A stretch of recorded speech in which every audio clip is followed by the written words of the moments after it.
Hello everyone. Storage water heaters consume a significant amount of electricity in standby mode. Yes, an average storage water heater constantly loses 50 to 100 watts of heat despite its thermal insulation. Electricity prices in Europe are currently around 28 euro cents per kilowatt hour. If you calculate this, you can estimate an annual loss will be about 200 euros. Tankless water heaters, on the other hand, have no such loss because hot water is produced when demand is needed. However, due to the high power demand during operation, they may not be suitable for every home. The focus of this video is not on whether to choose a tank or tankless water heater. Both have their own advantages and disadvantages. Tank electric water heaters are still preferred in many regions due to their stable water temperatures, suitability for multiple simultaneous use, and the lack of a high power supply. However, their disadvantages include slightly higher operating cost due to the heat loss in standby mode and their space-consuming nature. There are various methods to reduce heat loss in standby mode for tank electric water heaters, such as using a timer, additional thermal insulation, and keeping the water temperature low. But these methods either reduce comfort or provide minimal benefits. Today, I'll present a method that can compensate for heat loss at a lower cost. The key point here is to recover the heat loss by the tank, and we will do this with a simple thermoelectric heat pump. In this way, the cost of heat loss will be lower than compensate with the existing electric resistance. Today, I will demonstrate this idea by testing it in a 30-liter insulated tank at both 50 degrees Celsius and 60 degrees Celsius water temperatures.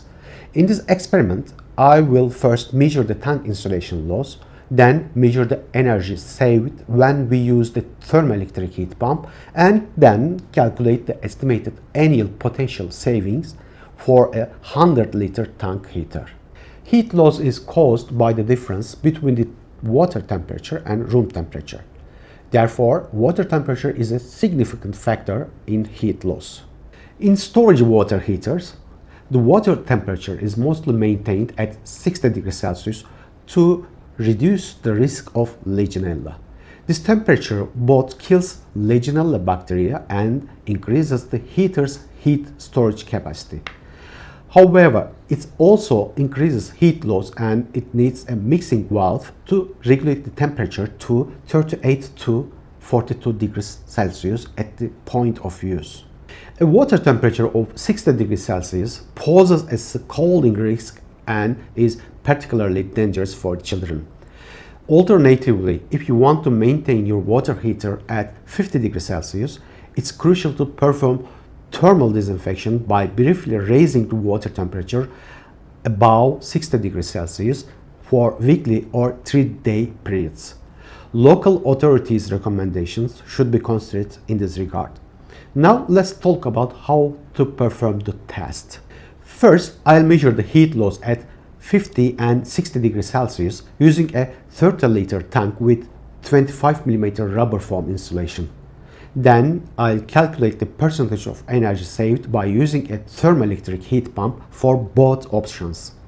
Next, I'll calculate the estimated energy and cost saving for an average 100-liter water heater. Now let's begin our experiments.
As can be seen from the results, when the tank temperature was kept at 50 degrees Celsius, it was observed that the heat loss cost decreased by 47%.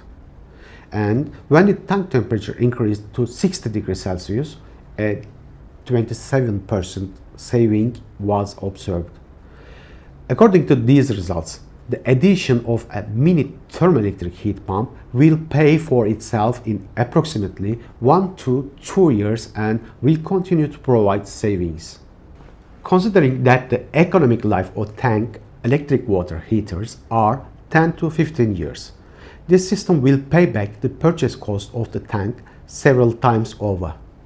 Another advantage is that your water heater electric heating element won't need to be activated frequently to compensate for heat loss. Control switching elements such as the resistance heater and contactor will only be activated based on usage. So, reducing the number of switching cycles will extend the life of these components. This method can also be used to prevent freezing in outdoor domestic cold water tanks. Regardless of insulation thickness, in climates where the outside temperature is below freezing, water will inevitably freeze over time and preventative heating is necessary. If a thermoelectric heat pump is used as a freeze protection, it will be 2 to 3 times more than efficient than electric resistance heater, resulting in significant savings. This system can be applied to all storage water heaters when designed for the appropriate pressure. Don't forget to share your thoughts in comments. If you like this video, please subscribe to my channel and don't forget to like it. Thanks everyone. See you on other projects.